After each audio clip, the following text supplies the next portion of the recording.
Sementara di Depok, Jawa Barat, ratusan orang tua siswa kurang mampu juga menggelar aksi unjuk rasa dengan berjalan kaki menuju kantor Balai Kota Depok. Mereka mengadukan nasib anak-anaknya yang tidak bisa bersekolah lantaran tidak diterima di sekolah negeri. Menurut para orang tua, sistem PPDB di Kota Depok tengah mengabaikan nasib anak-anak kurang mampu. Mau sekolah nggak? Mereka mau sekolah, Pak. Mereka mau sekolah, kau bagi duit dan jalan sekolah. Dalam orasinya, para orang tua berharap agar pihak terkait bisa memberikan perhatian dan solusi agar siswa kurang mampu tetap bisa bersekolah di sekolah negeri. Kita ingin melaporkan kepada wali kota sekaligus meminta tolong difasilitasi anak-anak ini supaya bisa sekolah. Jadi kami hadir ke sini, kami ngerti ini bukan wewenangnya wali kota, tapi beliau sebagai kepala daerah itu punya tanggung jawab. Penerimaan peserta didik baru atau PPDB dengan sistem zonasi terus menimbulkan polemik. Sejak tahun 2017, Kementerian Pendidikan dan Kebudayaan telah mengeluarkan kebijakan PPDB sistem zonasi sebagai strategi percepatan pemerataan pendidikan yang berkualitas di Indonesia. Namun sayangnya, setiap tahun ajaran baru, PPDB sistem zonasi semakin semrawut dan acap kali ditemukan banyak kecurangan. Tujuan pemerataan pendidikan yang berkualitas masih jauh dari harapan.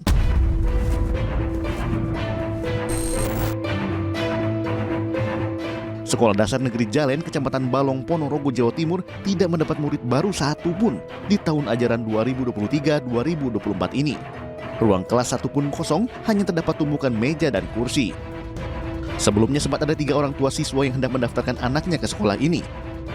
Namun mereka memilih mundur dan menyekolahkan anaknya ke sekolah swasta di desa setempat.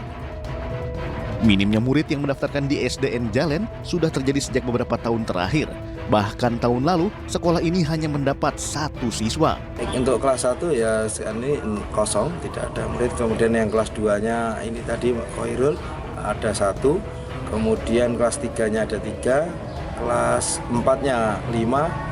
Kelas 5-nya 5. Dan kelas 6-nya 10.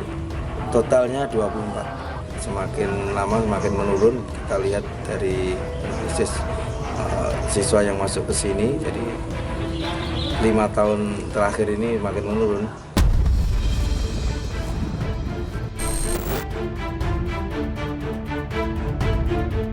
Hal serupa juga terjadi di SD Negeri Kedung Rejo 2, Kecamatan Kerek, Kabupaten Tuban, Jawa Timur. Tahun ini, ruang kelas 1 di SD Negeri Kedung Rejo 2 harus kosong karena tak ada satupun murid yang masuk.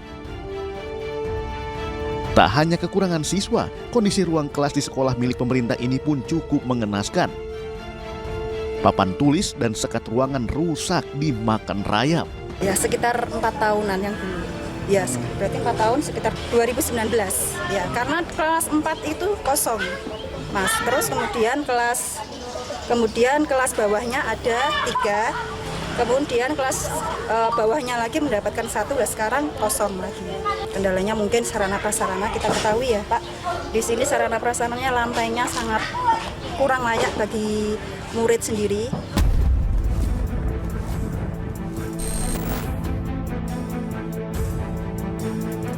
Selain sistem yang semrawut, Indah Karismiaji juga menyebut sistem zonasi memiliki dampak negatif untuk pendidikan di Indonesia.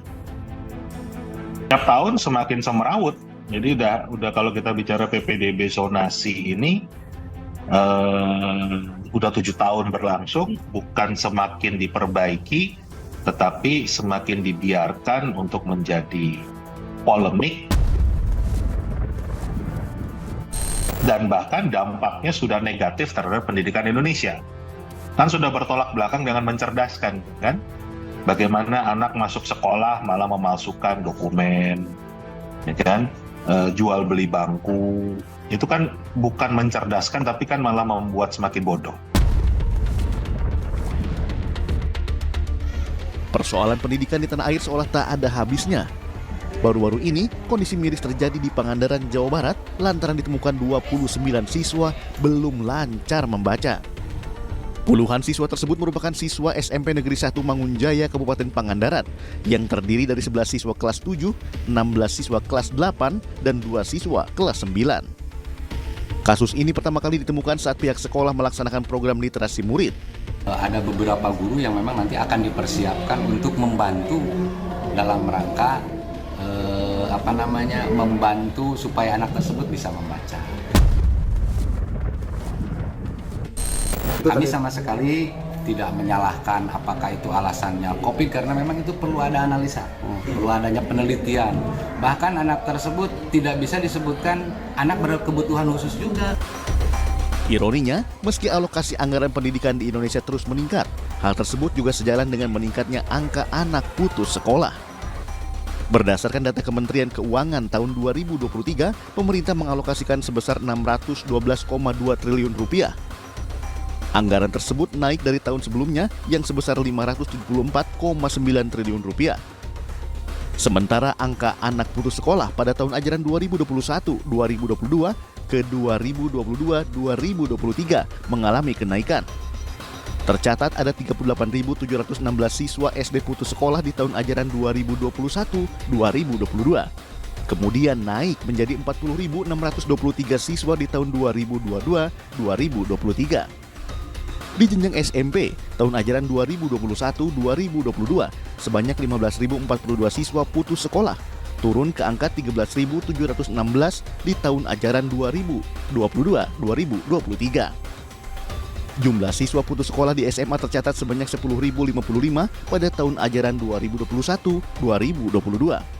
Meningkat jadi 10.091 siswa di tahun 2022-2023. Lalu ada 12.063 siswa putus sekolah SMK pada tahun ajaran 2021-2022.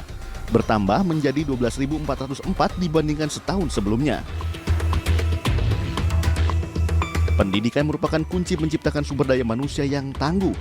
Melalui pendidikan, manusia akan memperoleh pengetahuan sehingga bisa menopang kehidupan yang lebih baik.